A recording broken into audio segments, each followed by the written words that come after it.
I'm Amy. Hi, I'm Lonnie, And you're adulting with Amy and Lonnie. Welcome to today's podcast, and we're going to be going over spring cleaning, some more things. And before we get into that, let me just share with you, we're still working on the mixer, I'm sure you can tell. But as we explained again, we record a month at one time. So come May, with our May podcast, we will have the mixer. I'm That's right. worked out. Prayers, fingers crossed. Good vibes. Yeah. Anyhow, we hope you've been enjoying this series. And Yep. if you have anything that you really want to know more about, let us know. We'll be glad to do the research and learn ourselves and share with you what we've learned. So let's jump into part 3. This is about, the outside, your garage, your storage areas, your sheds. Start with the basics. Sweep. Just sweep around your house. Get it all the cobwebs and, your patios and decks cleaned up. I love using a pressure washer. I borrow my son-in-law's all the time, and I do my patio furniture. I do my fence so that I can reseal it. Good use of resources. Yeah, I know. I have areas that grow moss or during the winter months, and so to take that pressure washer, it's very fulfilling. It's it's satisfying. I like doing that. Clean your windows and your screens, rake your garden beds, get rid of the leaves, because the leaves will cause insect issues, pests. And you don't want that, especially if you're working on having a beautiful garden. If you have siding on your house, just hose it down. Sometimes you might need to take a scrub brush and put a little bit of soap on it. It's not real hard. Gutters. Gutters are a big one. You can get a buildup of leaves and whatever falls from the trees, pine needles, and it can really block things up.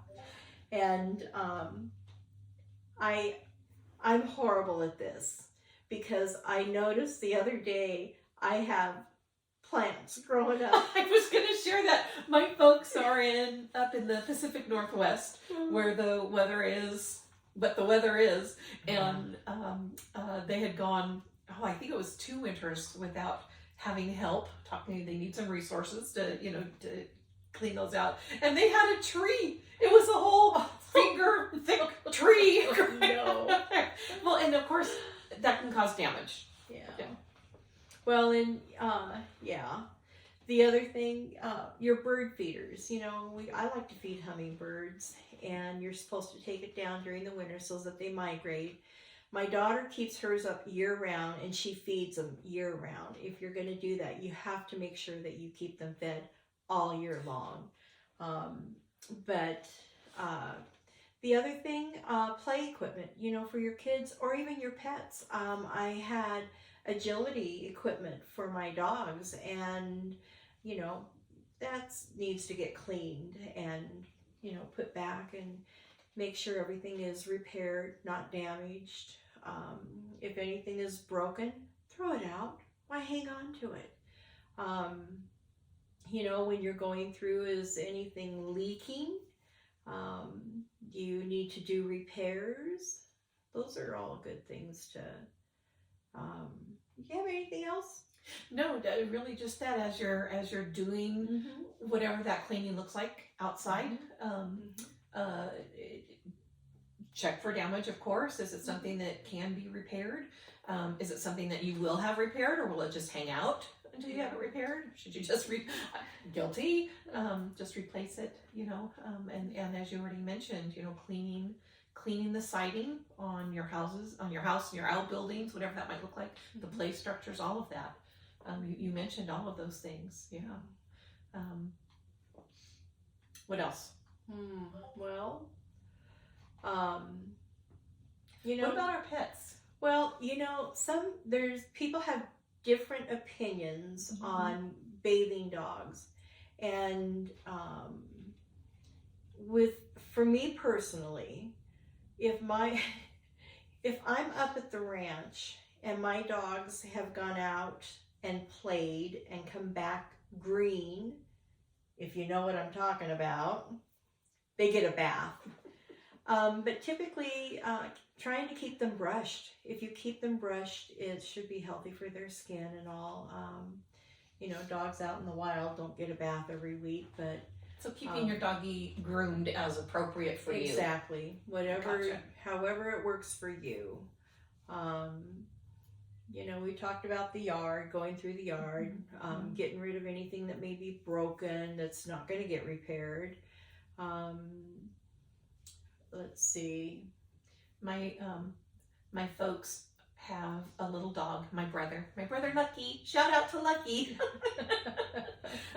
And for them, and that, remember when we first started this was, you know, budgeting your time, your resources, what all that might look like. And for Lucky, the best use is a groomer. So he gets to go to a groomer and they do his little claws, and he comes home smelling all pretty. And well, and they cute bandanas or little bows. I mean, it's really adorable. If you care, there is a lovely portrait of myself and my brother Lucky in matching purple, but that's for another time. But with the spring cleaning, we're looking at things just a little deeper. So maybe now's the time to change out collars or wash that collar, or change flea collars, whatever that might be. And again, in the yard, as Lonnie already mentioned, discarding any you know, broken toys, looking for those things where they could injure themselves, your pets, or your kids too. But and again, deep cleaning any feeders if you're bringing them in or putting them out after they've been stored. And then inside, deep cleaning any bedding that they have, their furniture. Is this a time to deodorize? Washing their bedding, I said that already. And something that just popped into my brain is, don't forget your filters. You know, those filters need to be clean. Oh gosh, Yeah. excellent. Yeah. When you're running your heater or air conditioning, you know, they get soot and dust and pet dander and pet hair. It just all gets swept up in there. Sure. All your Sometimes filters. I wonder how, but yeah. Sure. So if your vacuum has a filter, good remembering. Excellent, Lonnie. Cleaning with children. Oh yeah. So if it's age appropriate, we talked about this. Lonnie mentioned this already a little bit. Establishing the habit of the children pitching in, because you're modeling that. We talked about that. The idea that everybody has chores, whatever they are, you know, age appropriate. Don't use cleaning as a punishment. This is a setup for things later on down the road. It can be simple, like, you know, you go to your room and you don't come out till it's clean. That's not going to be helpful. So don't use cleaning as a punishment. Don't use food as a punishment. That's off topic. But using the simple method with them, if they're doing some deep cleaning, when I had all the children at home, we did this every Thanksgiving. We would go through and clean out, and so that we could give to the charities around the holidays. And we kept it very simple with the children.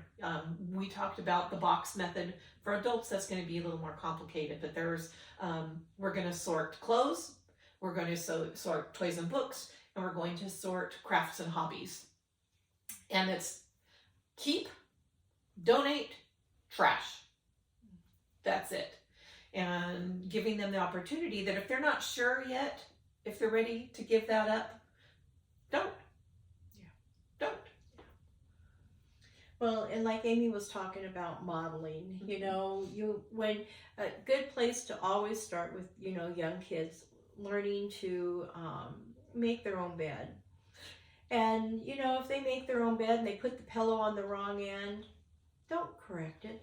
So what? Let it be. Yeah. So, you know, here's a suggestion is, you know, let your child know that you want them to start learning how to do this, but you're going to help them by doing it every other day. So they get a chance to do it. They make their bed, they make it wrong, praise them, good job. Next day you do it and it's done right. Don't say a word. Next day they do it and they say, oh, my pillow was on the other end. They get it on the right end this time. And doing that modeling will really take the stress off of you, off of them, and they're going to pick up on how things get done. And it'll make everyone's life a whole lot easier and more enjoyable, because you know, you're not harping on them about what they're doing wrong, and they're not feeling like they can't do anything right. Exactly. So, because there's those two messages, and depending on their age, again, if you've got a little one that's, you know, you're going to make your bed, don't redo it after they leave. They're going to think two things. Why should I have to do it? You're going to do it anyway. And, oh, I didn't do it good enough. Yeah. So, and if it's really bothering you, it's okay to say, hey, let me grab this corner for you while you get the pillows. You know, you can do it together. Okay.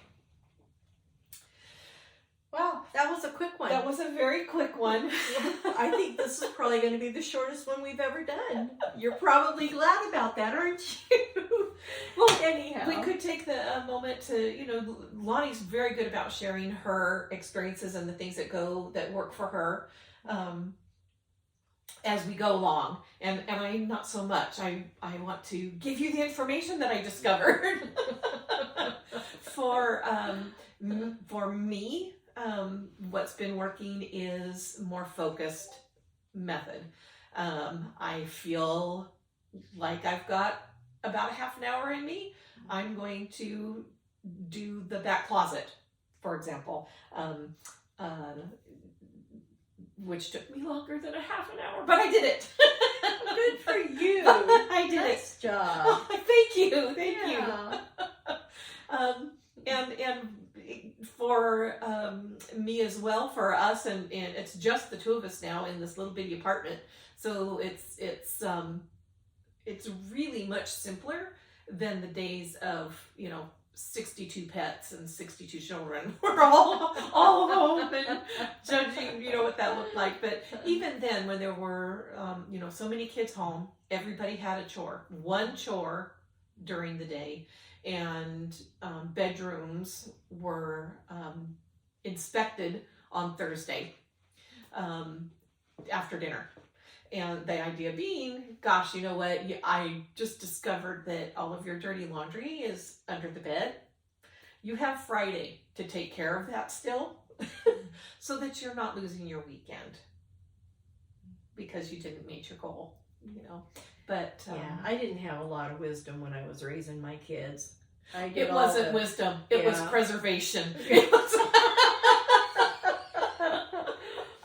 But they have so much information out there nowadays that can really help you figure out how to get through these different stages, and with your children, and how to organize and declutter. And your pets, and maybe you're in sort of that sandwich generation where you've got your parents and your children and everybody's pets. And that's something that we are going to talk about, being a caregiver. We are going to talk about that coming up before a whole lot longer, but I just feel like I need to remind you to be as kind to yourself as you are to everyone else. Give yourself a lot of mercy to, you know, I tried this, it didn't work, this is super frustrating.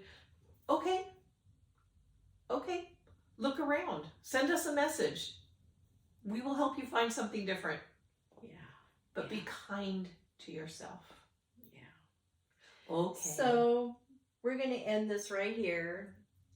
This takes care of part 3. We'll see you next week for the final chapter of spring cleaning, and that's when we're going to talk about office and maintenance, and you won't believe how that really affects you at home as well. So until then, have a fabulous week. Be well. Bye.